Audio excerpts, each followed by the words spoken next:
Hello students, welcome to all. तो students, इस lecture में हम लोग क्या पढ़ने जा रहे हैं, हमारा जो आज का टॉपिक है वो है जलियांवाला बाग हत्याकांड। तो यहाँ से हम लोग समझने की कोशिश करेंगे कि जलियांवाला बाग हत्याकांड कैसे हुआ, इसके पीछे क्या क्या रीज़न थे और कौन पूरी तरीके से इस घटना के पीछे जिम्मेदार था। तो यहाँ से हम लोग एक एक करके क्वेश्चंस के आंसर ढूंढने की कोशिश करते हैं। तो सबसे पहले अगर हम जलियांवाला बाग हत्याकांड को समझना चाहते हैं तो हमें सबसे पहले रॉलेट एक्ट को समझना पड़ेगा। तो ये रॉलेट एक्ट क्या है, एक बार छोटा सा एक टॉपिक है, इसको हम समझ लेते हैं। तो रॉलेट एक्ट क्या है कि एक अंग्रेज़ न्यायाधीश थे जिनका नाम था सर, यहाँ लिख दे रहा हूँ, सर सिडनी रॉलेट। तो ये सर सिडनी रॉलेट क्या थे, एक अंग्रेजी न्यायाधीश थे। इनके द्वारा एक कानून बनाया गया। इस कानून का प्रावधान ये था कि अगर कोई भारतीय किसी भी भारतीय के ऊपर शक होगा तो अंग्रेज क्या कर सकते हैं, उसको गिरफ्तार कर सकते हैं और गिरफ्तार करने के बाद उसको अनिश्चित काल के लिए जेल में रखा जा सकता है।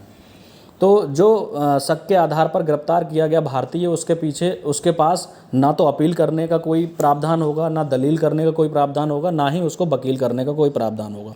तो इसको एक काला कानून भी कहा जाता है। तो क्वेश्चन कई बार पेपर्स में आ चुका है स्टूडेंट्स, इसको ध्यान रखना कि काला कानून किसे कहा जाता है। रॉलेट एक्ट को काला कानून के नाम से भी जाना जाता है और इसको बिना अपील, बिना वकील और बिना दलील कानून के नाम से भी जाना जाता है। तो ये कानून अपने आप में क्या था, मानवता के खिलाफ था। जब यहाँ भारतीय नेताओं को, भारतीय जो राजनेता थे उस समय, जो राजनीति में सक्रिय थे, उनको जब ये बात पता लगी तो उन्होंने क्या किया, इस कानून का विरोध करना स्टार्ट किया। तो यहाँ पर एक बहुत बड़े नेता के रूप में उभरने लगे थे महात्मा गांधी का नाम इस समय बहुत फेमस हो चुका था। तो महात्मा गांधी भी क्या करने, इस कानून के विरोध में पंजाब गए थे। तो उस समय ये कानून जो है पहले पंजाब में लागू किया गया था। तो जब महात्मा गांधी पंजाब गए थे तो उन्हें वहाँ पंजाब में इनको घुसने नहीं दिया गया था। तो इससे क्या हुआ, पंजाब की पब्लिक अंग्रेज़ों से बहुत ज़्यादा नाराज़ हो गई थी। तो यहाँ पर नाराज़ होने के बाद यहाँ पर एक डेट आप लोग याद रखेंगे, 13 अप्रैल 1919। ये हम लोग बात करते हैं, 13 अप्रैल 1919 की डेट थी। 13 अप्रैल 1919 को हम देखते हैं कि पंजाब में दो प्रमुख लोकप्रिय नेता थे। इनके नाम कई बार पूछे जा चुके हैं स्टूडेंट्स, इनको ध्यान रखना। एक का नाम था डॉक्टर सतपाल, देखिए यहाँ पर डॉक्टर सतपाल, मैं यहाँ से लिखने की कोशिश करता हूँ, डॉक्टर सतपाल और सैफुद्दीन किचलू।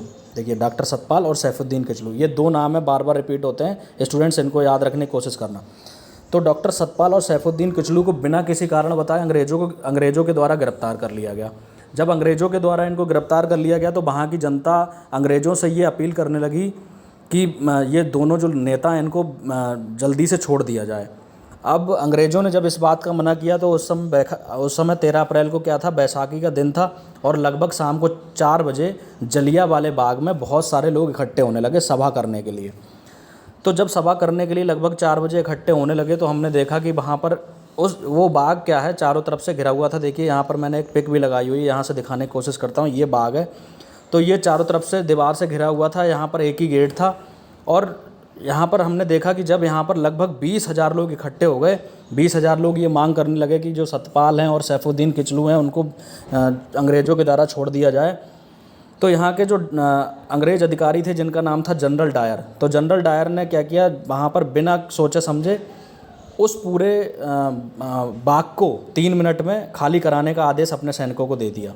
तो 3 मिनट में जब ये आदेश दिया गया तो वहाँ के जो सैनिक थे उनके पास उस समय बंदूक थी 303 की, 303 जो राइफ़ल थी। वहाँ पर जनरल डायर के आदेश के अनुसार जब गोलियां चलना स्टार्ट हो गई तो वहाँ पर 20,000 लोगों के ऊपर सीधा फायर किया गया और लगभग 1650 गोलियां चलीं।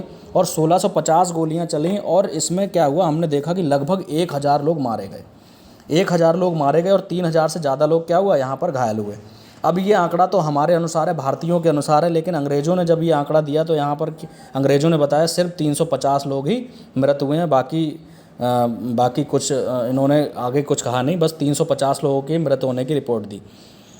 अच्छा, यहाँ से एक चीज़ और हम लोग देख लेते हैं। यहाँ पर एक कुआं था बहुत बड़ा, देखिए ये कुआं है, आज तो बैरिकेड इसको कर दिया गया चारों तरफ, इसको बस आप दूर से ही देख सकते हो। तो ये कुआं बहुत गहरा था और इसमें क्या हुआ कि अपनी जान बचाने के लिए लोग इसमें कूदने लगे। जब सामने से गोलियां चलने लगीं तो बहुत सारे लोग जब इसमें कूदे तो कुछ बच्चे और कुछ यहाँ पर हर वर्ग के लोग इस कुएँ में गिरे और बताते हैं कि ये कुआँ आधा व्यक्तियों से भर गया था उस समय। तो इस तरीके की घटना हमें बहुत देखने को मिली थी। तो ये यहाँ से हमें याद रखना कि लगभग 1,000 लोग मारे गए थे, 3,000 से अधिक घायल हुए थे और अंग्रेज़ों के द्वारा ये आंकड़ा तो कम ही बताया गया था। आगे हम लोग देखते हैं, यहाँ पर एक भारतीय थे, ये नाम बार बार पूछा जाता है स्टूडेंट्स, इसको याद रखना। यहाँ पर एक भारतीय थे जिनका नाम था हंसराज। तो हंसराज नामक एक भारतीय ने अंग्रेज़ों की सहायता की थी। तो इतने बड़े हत्याकांड में एक भारतीय के द्वारा पूरा सहयोग दिया गया अंग्रेज़ों को। तो ये वाला नाम आपको याद रखना, ये एक तरीके से कलंक थे, इनको ज़रा ध्यान रखना आप लोग। आगे हम लोग चलते हैं। इस हत्याकांड, अब देखिए जब ये पूरा हत्याकांड हो गया था उसके बाद हमने देखा कि भारतीय राजनीति में बहुत सारे परिवर्तन आ गए थे। परिवर्तन कैसे आए यहाँ से देख लेते हैं। बहुत सारे ऐसे लोग थे जिन्होंने इस हत्याकांड के परिणाम स्वरूप अपनी उपाधियाँ त्याग दी थी। तो उपाधियाँ त्यागने वाले कौन कौन थे यहाँ से देख लेने की कोशिश करते हैं। वायसराय की कार्यकारिणी परिषद में एक भारतीय व्यक्ति थे जिनका नाम था शंकर नायर। एक बार पूछा गया है, आप लोग ध्यान रखना। तो शंकर नायर ने क्या किया, यहाँ से अपनी कार्यकारिणी परिषद से इस्तीफा दे दिया। और उसके बाद हमने देखा एक रविन्द्रनाथ टैगोर थे, सभी लोग जानते हैं, आमार सोमार बंगला इन्होंने लिखा है। तो ये रविन्द्रनाथ टैगोर ने भी अंग्रेज़ों के द्वारा एक उपाधि दी गई थी इनको सर की, तो इन्होंने क्या किया, सर की उपाधि त्याग दी। इन्होंने सर की उपाधि क्या किया, अंग्रेज़ों को वापस कर दी। उन्होंने कहा इस संकट की घड़ी में मैं पूरी तरीके से अपने भारतीयों के साथ खड़ा हूँ, अंग्रेज़ों से मुझे कोई हमदर्दी नहीं है। तो यहाँ से हम लोग ध्यान रखेंगे कि सर की उपाधि त्यागने वाले कौन थे, रविन्द्रनाथ टैगोर थे। और यहाँ सबसे लास्ट में एक बात और हम लोग थोड़ा सा ध्यान रखेंगे कि इस हत्याकांड की जांच के लिए एक कमेटी गठित की गई थी जिसका नाम था हंटर कमेटी। यहाँ से मैंने लिख दिया है, आप लोग याद रखना। ये जो हंटर कमेटी थी, जब इसने पूरी जांच की और उस मामले की जांच करने के बाद ये बताया कि जो भी कार्यवाही जनरल डायर के द्वारा की गई वो समय के अनुकूल की गई है और उसमें जनरल डायर की कोई गलती नहीं है। तो इस तरीके से हमने देखा कि जो हंटर कमेटी की रिपोर्ट आई उसमें जनरल डायर को पूरी तरीके से बेगुनाह बताया गया। तो स्टूडेंट्स, ये कुछ इंपॉर्टेंट फैक्ट्स थे जो हमें यहाँ से पढ़ने थे। यहाँ से हमने दो टॉपिक के बारे में पढ़ा, एक रोलेट एक्ट और एक जलियांवाला बाग हत्याकांड के बारे में। दोनों मोस्ट इंपॉर्टेंट टॉपिक हैं, हमारे हिस्ट्री से रिलेटेड हैं, इसलिए हमें ज़रूर इसको बार बार पढ़ना है। कई बार यहाँ से क्वेश्चन हमें देखने को मिलते हैं।